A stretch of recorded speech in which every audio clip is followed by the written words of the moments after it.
I got to tell you, I've known this man for over 40 years. I've ridden with him all that time, and I worked with him many times, and I have been in awe of what he does from the moment I met him. Ladies and gentlemen, please welcome Gary Davis.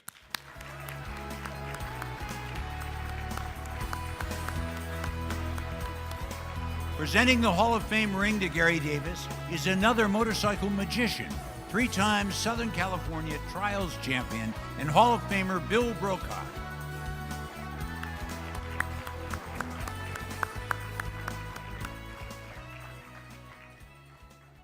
Gary Davis, in recognition of your enduring contributions for over 30 years as a stunt performer, coordinator, and director in hundreds of films and broadcast shows and commercials, it is my great honor to induct you into the American Motorcyclist Association Motorcycle Hall of Fame.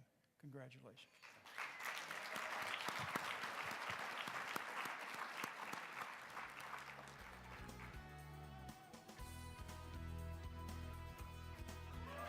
Yeah.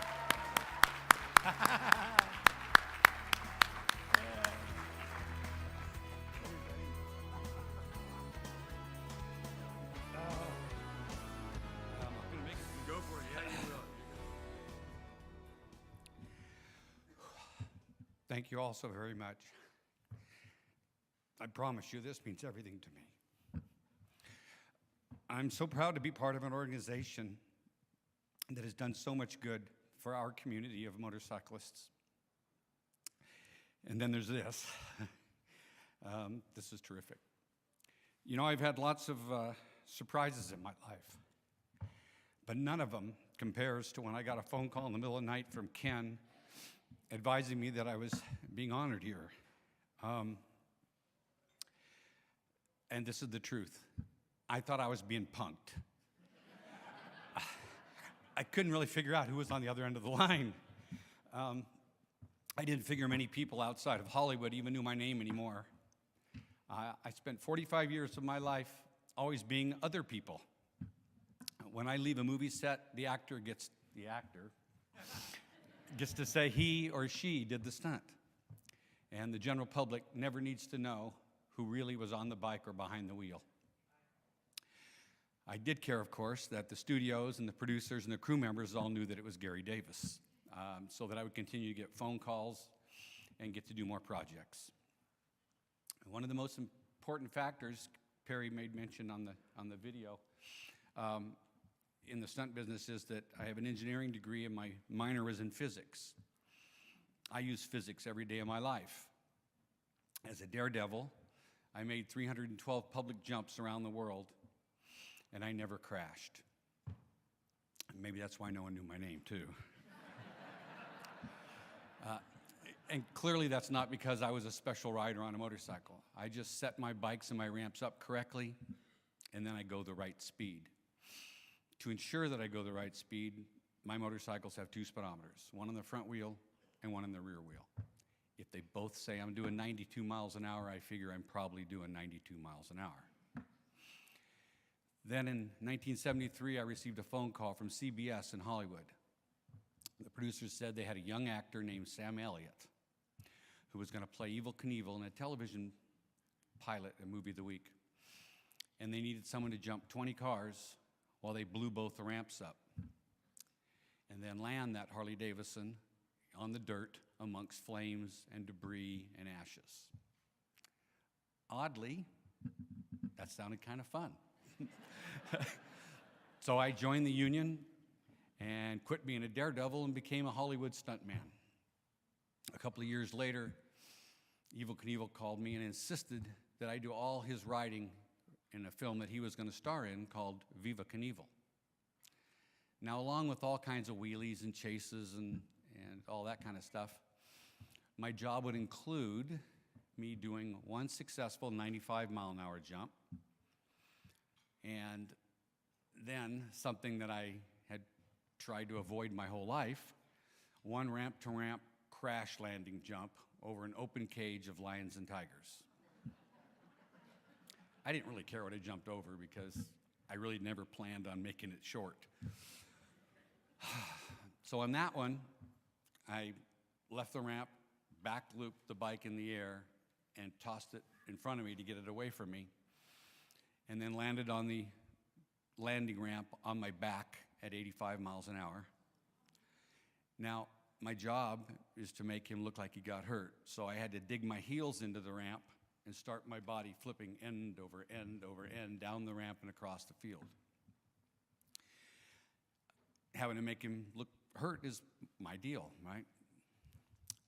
I then had to do another 85-mile-an-hour jump where I had to land on the rear wheel on the landing ramp. And before my front wheel touched down, I had to turn the bars 90 degrees sideways, hold on the brake, and when the wheel came down, the bike and I were now married to each other. We were tangled up all the way down the ramp and across the field. Now, I'm not usually too worried about how bad I'm getting hurt. I lay on the ground afterwards and check on my fingers and do all that kind of stuff. And I was okay through both of those jumps. So I did, however, Perry asked me to mention this, and I did piss blood for about a week after that crash. I apologize. I apologize to some of you in the audience. Okay, so as bad as those two crashes might have sounded, the stunt that bothered me and frightened me the most was only a 40-mile-an-hour jump.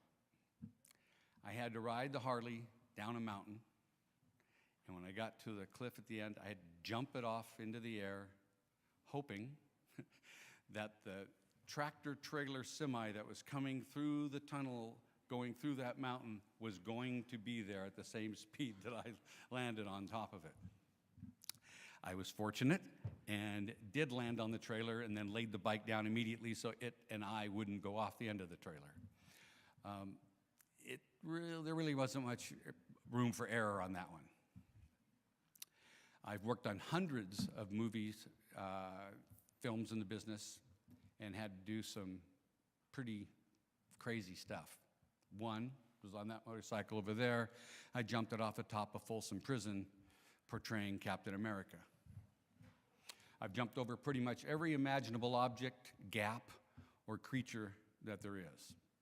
In '76, I did a backflip on a Bultaco off a second-story roof while being chased by a dozen lions. I've had to run a motorcycle between the tracks on the railroad, headed straight toward a very big locomotive, and I had to beat it to the intersection so that I could get out from between the tracks without becoming a grill ornament. On motorcycles, I've done laydowns, high sides, endos, back loops, cable offs. You probably don't know what a cable off is.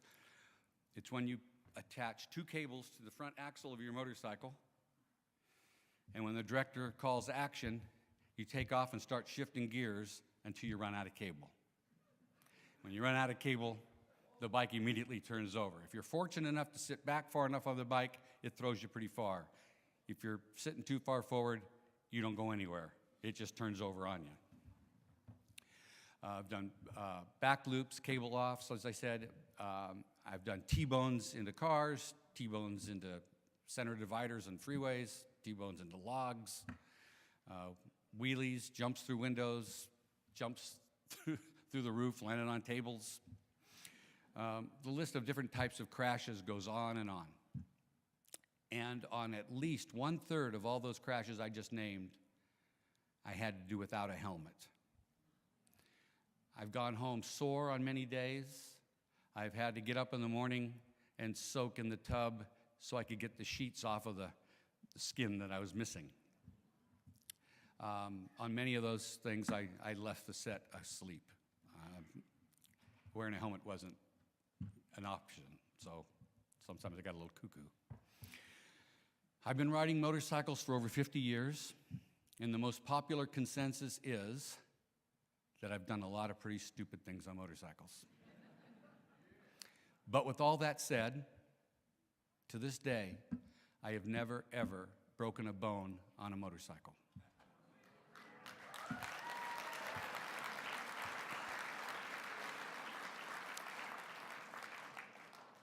Motorcycles have been very, very good to me. I love motorcycles, and I love motorcycle people. Thank you so very much.